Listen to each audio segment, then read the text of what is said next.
From our studios in the Southern Food and Beverage Museum in New Orleans, welcome to our Louisiana Eats podcast series, Quick Bites. I'm Poppy Tooker. The historic New Orleans collection is a great jewel in the crown of the Crescent City.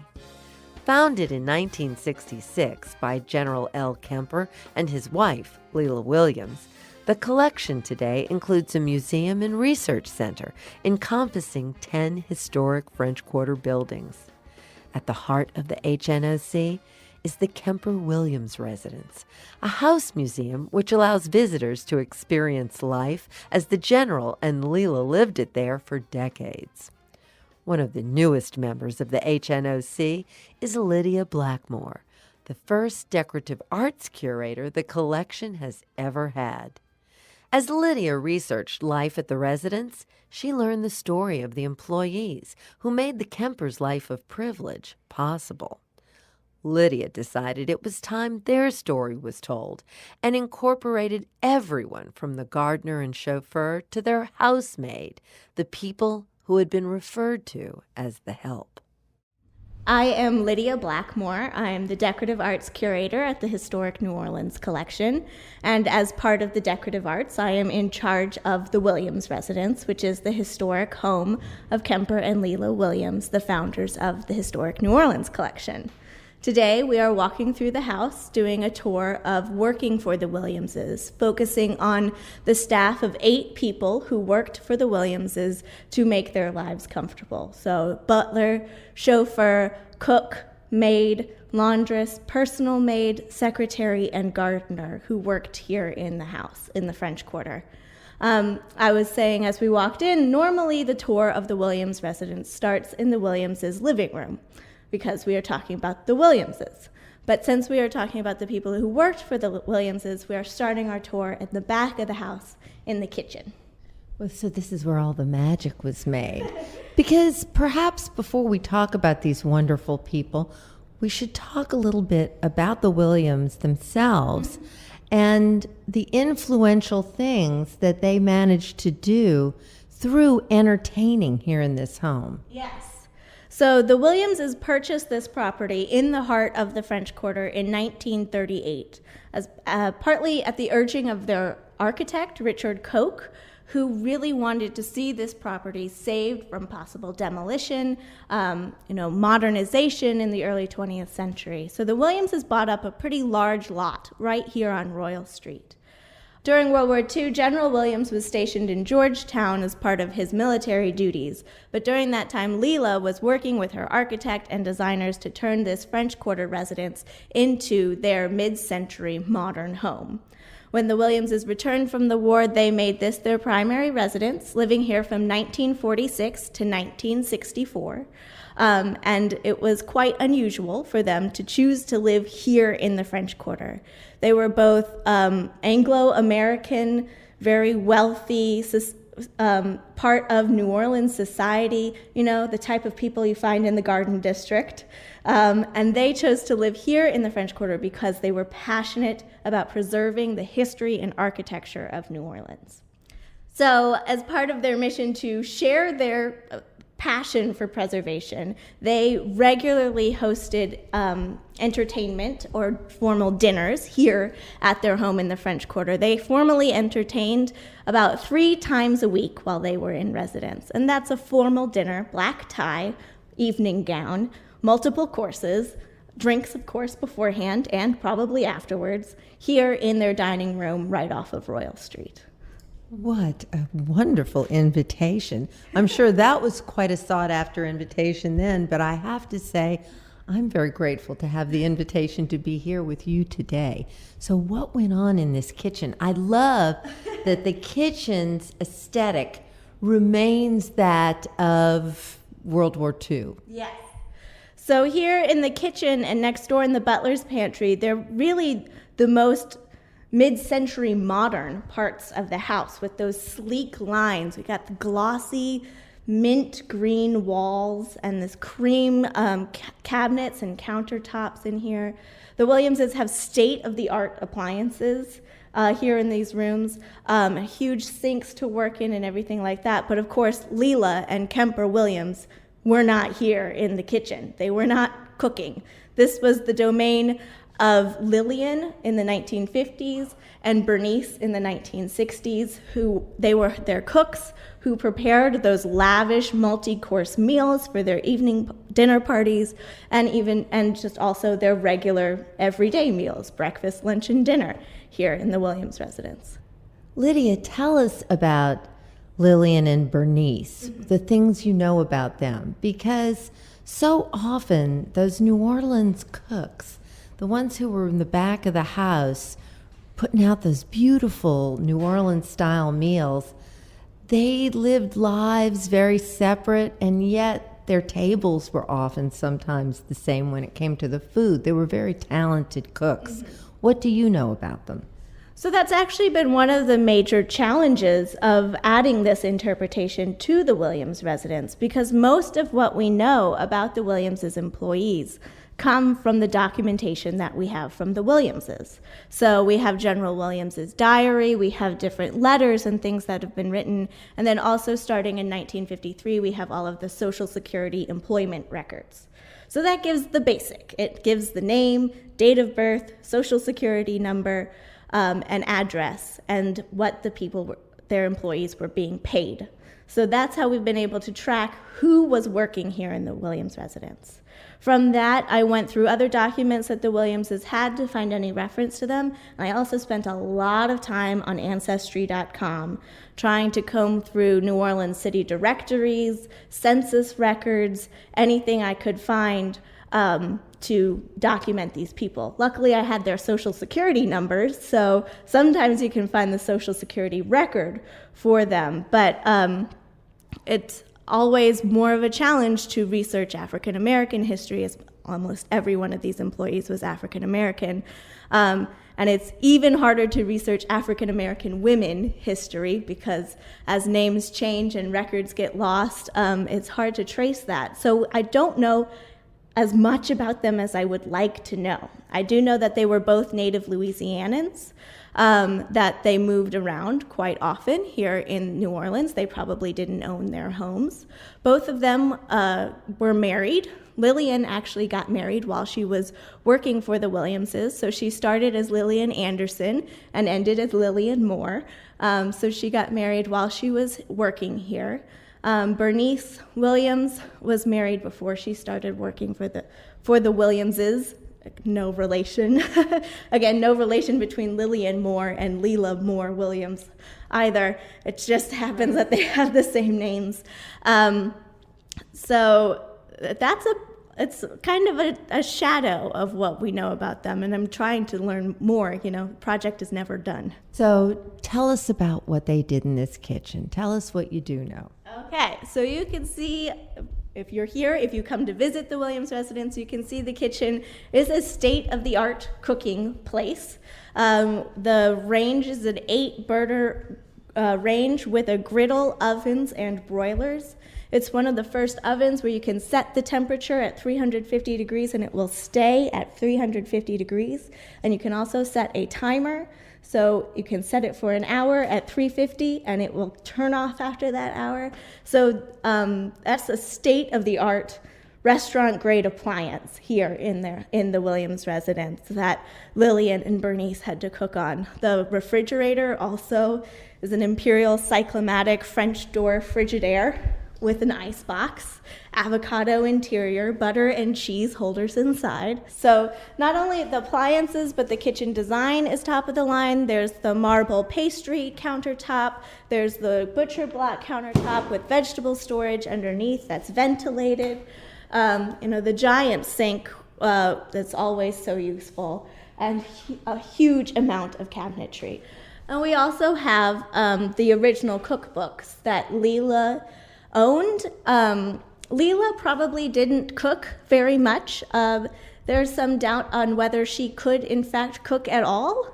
There's one story of her learning to boil water once, and it was quite exciting for her. But she bought these cookbooks. She subscribed to Gourmet Magazine, and she would have marked recipes that she wanted her cooks to make for her dinners. She would have done her meal planning from these books, and you can see there's some interesting ones there. Bernice and Lillian really learned on the job. They didn't necessarily show up with skills. They acquired them out of the cookbooks, I imagine, a lot. Well, I'm sure that they had some skills when they started, and the cookbook is more of a guideline, you know. You can learn to cook from a cookbook, but it helps if you already know the basics. And I'm sure that they knew the basics. And Lillian and Bernice both became very highly skilled employees of the Williamses. They were the highest paid female employees of the Williamses. So by the end of her career, Bernice was being paid the exact same amount as the butler, who was a man. So, of course, there's always wage disparity. There's wage disparity between black and white workers. There's a wage disparity between female and male workers, and especially a wage disparity between African American female workers and white male workers. So the fact that Bernice was getting paid the same as the butler shows how important she was to the Williamses' household. Despite all the 20th century modern conveniences, it was clear that the kitchen had early 19th century origins. I asked Lydia about who had originally lived there. The Williams residence was originally built by the Trappelin family in the 1880s, so this would have been the Trappelin family kitchen at that time. And we'll go through the stairway, which was open when it was the Trappelin family and enclosed by the time the Williamses lived here. So that's a remnant of the old coal-burning fireplace of the Trappelins. It was not used by Lillian or Bernice. The Butlers Pantry, located just off the kitchen, continues the mid-century mint green color theme. Built-in cabinets and shelving display a treasure trove of dinnerware, barware, and other serving accessories, looking just as if Lawrence, the butler, was about to mix up a martini for the general. So now we are in the Butlers Pantry. So it's right adjacent to the kitchen. So food was cooked, prepped in the kitchen, and then it would have been plated here in the Butlers Pantry. And then after dinner, this is where the dishes were done. The Butlers Pantry was the domain of the butler, who was Lawrence Jacobs. Lawrence was born in Opelousas, and he started working for the Williamses probably soon after they moved to their own home in New Orleans up by Audubon Park in the late 1920s. So he obviously came to work with them when they moved here to the French Quarter, and he was a highly skilled butler. All of the oral histories from the Williamses' friends and family members call him the major domo. So he ran the social aspect of this house. He was also known for making martinis in the way that the general liked them, so we have those on display here in the Butlers Pantry. The way you make the general's martini is you get a bottle of gin, you pour out what is in the neck, fill that up with vermouth, and put it in the fridge, and then you have ready to pour martinis. Fabulous. Yes. Where are we going next? Who's next on the tour? From here, we're just going to pop into the garden room, where we have the panels on the working for the Williamses. So to stick with our touring of the working parts of the house first, before we even look at the formal parts of the house, we've now stepped into what is essentially a fancy shed. Actually, it used to be my office. Moved up in the world since then. But we call this the garden room. It's one of those handy rooms where you can bring your plants in on the few days of the year when it freezes. It's a storage space. It's where you can make flower arrangements. And then it's where we have put up our permanent exhibition panels on the people who worked for the Williamses. I thought that this information was so important that even though we give wonderful tours of the Williamses, I wanted this to be written down somewhere, just as we have things written about the Williamses elsewhere in our institution. What's really wonderful is that you even have photographs of these people. Yes, we do have photographs. All of these photographs are from the Williamses' Christmas parties. They hosted a family Christmas party every Christmas Eve of every year, and we have the photographs from 1956 to 1961. And it's nice, every year they took a photograph of Ike and Lawrence setting things up, and then usually of all of the employees who are working that night lined up in the dining room. So on some years it's a smaller party, there's only 4 people working in the dining room, but on other years it can expand up to 8 employees. So even the staff members who wouldn't normally serve a dinner, like the laundress or the maid or the personal maid, Lydia Boudreaux, they got roped into working some of these parties when they got especially large. Now that we'd seen all the back of the house, we returned to the doorway of the Butlers Pantry, where the workspace ended and the party space began. The long, sunny room looks out on their expansive French Quarter courtyard.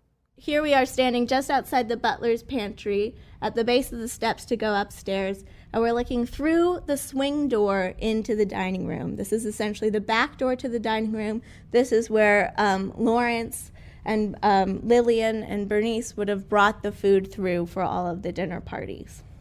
It surprises me that the dining room isn't quite as large as I expected it to be. What was the maximum number of guests that they had at the table? So the table could seat up to 12. The way we currently have it shows seating 8. It was tight with 12. When they had larger parties, they do have 3 gorgeous courtyards here, so they would entertain outside. We have to remember, they're not in their garden district home. They're in a home in the French Quarter where they're living because they want to preserve the historic architecture of the French Quarter. And there aren't a lot of, massive dining rooms in French Quarter houses. Just as the Williams guests might have, we moved from the dining room into the living room area, a large windowed space with a very surprising view. Although today you enter the residence from an interior courtyard off of Royal Street, their front door was actually around the corner on Toulouse Street. So here we are in the Williams' living room, the seat of their formal entertaining. And it has a central hall with the front door on the side of the house. When the Williamses bought this house, the Chaplin family home, which had been built in 1889, it was essentially a 2-story shotgun house with the front facing Toulouse Street. The Williamses were saving the architecture of the French Quarter but didn't want to live in a Creole house. They wanted to live in a very familiar Anglo-American center hall home. So they bought the house next door so that they could control that courtyard and basically reoriented their house sideways. So then they have a center hall with a living room on one side and the dining room on the other side. But as they were living here in the quarter to help share their sense of preservation, encouraging all their friends to come down for the Garden District for those formal dinner parties, we like to tell that story of entertaining at the Williams residence. When you were invited to dinner at the Williamses, you showed up at their front door here off of Toulouse Street at 6:30. 6:30 promptly, not before and not after, at 6:30. The general was very strict about the time. So when you came into the door, Ike, the chauffeur, would welcome you. He might take your coat if you had one, and then you would come in here to the living room where Lawrence, the butler, would offer you usually a pretty strong drink. The living room was filled with family photos and mementos. Prominently displayed on the coffee table was an unusual keepsake that appeared to be a type of ancient iron. I asked about its provenance. Lawrence Jacobs, who was their butler, may have served in Asia during World War II, and he brought these back, according to an oral history, he brought these back as a gift for Leela. And Leela Williams always had just them on display on this coffee table. So it does show that there was a very good relationship between the Williamses and their employees. There's obviously a racial line between them and the way that they were treated, but they did have close feelings to them. So Leela always had these on display, and then Lawrence actually named his youngest daughter Leela after Leela Williams. Next, we ascended a narrow staircase to the second floor, the most intimate space of the Williams family. We're upstairs in the Williams' second floor sitting room. It's less formal than the living room downstairs. It's where their dinner parties may have ended with coffee or liqueurs up here with the gentlemen in the general study. But it's also where the Williamses hung out when they were home alone. You can see the general with his green chair right next to, as you pointed out, the entertainment center, the radio and record player. And we do have all of their records. They're stored in these handy sliding storage cabinets in the wall here. They mostly listen to classical music and opera. And then Leela had her pink chair here in the corner. And some nights they would pull out their television, which they kept hidden away in a closet as it was unsightly. And according to their nephew, their favorite show to watch together was Bonanza. That's wonderful. Yes. But this is also a room that is filled with textiles and things that gather dust. So this is where on our Working for the Williamses tour, we talked about Beulah, who was their housemaid, and then also Dorothy Quick, who was their laundress. So Beulah was in charge of course, just keeping the house clean and running, so vacuuming and dusting and everything like that. And then they also had a full-time laundress, well, not quite full-time, a part-time laundress. She worked 4 days a week. Who helped to clean the textiles. The Williamses had their own laundry room located at the back of the garage, which was quite unusual for the time. They had a great laundry machine and everything, and Dorothy would have washed and ironed everything. Considering the 80-plus hours a week that the Williams staff regularly put in, I was curious if they had families of their own. Well, Lawrence did have a family. Ike was married to Ruth Chapman, and I haven't found any record of children, but Lawrence was married to Norma Jacobs, and they had at least 4 children, Lawrence Jr. and 3 daughters. The youngest daughter was named Leela, after Leela Williams. One of those daughters has come back in the past and toured the Williams residence. And I wish we had gotten an oral history with her while she was here, but it was before I started working here. We learned from her that the Williamses really helped them when they bought their family home, way uptown. The Williamses paid for their children to go through school. They bought the school uniforms and things for Lawrence's children. So we've gotten stories like that as well. Thank you so much for this incredible behind-the-scenes look at really behind the scenes with the household servants of the Williams family. Thank you. You're welcome. And it is always a work in progress, and we are always learning more about the Williamses and about the people who worked for the Williamses. So even if you've toured the Williams residence in the past, yes, it is still the same house, but there's always new information. Lydia Blackmore, Decorative Arts Curator at the Historic New Orleans Collection.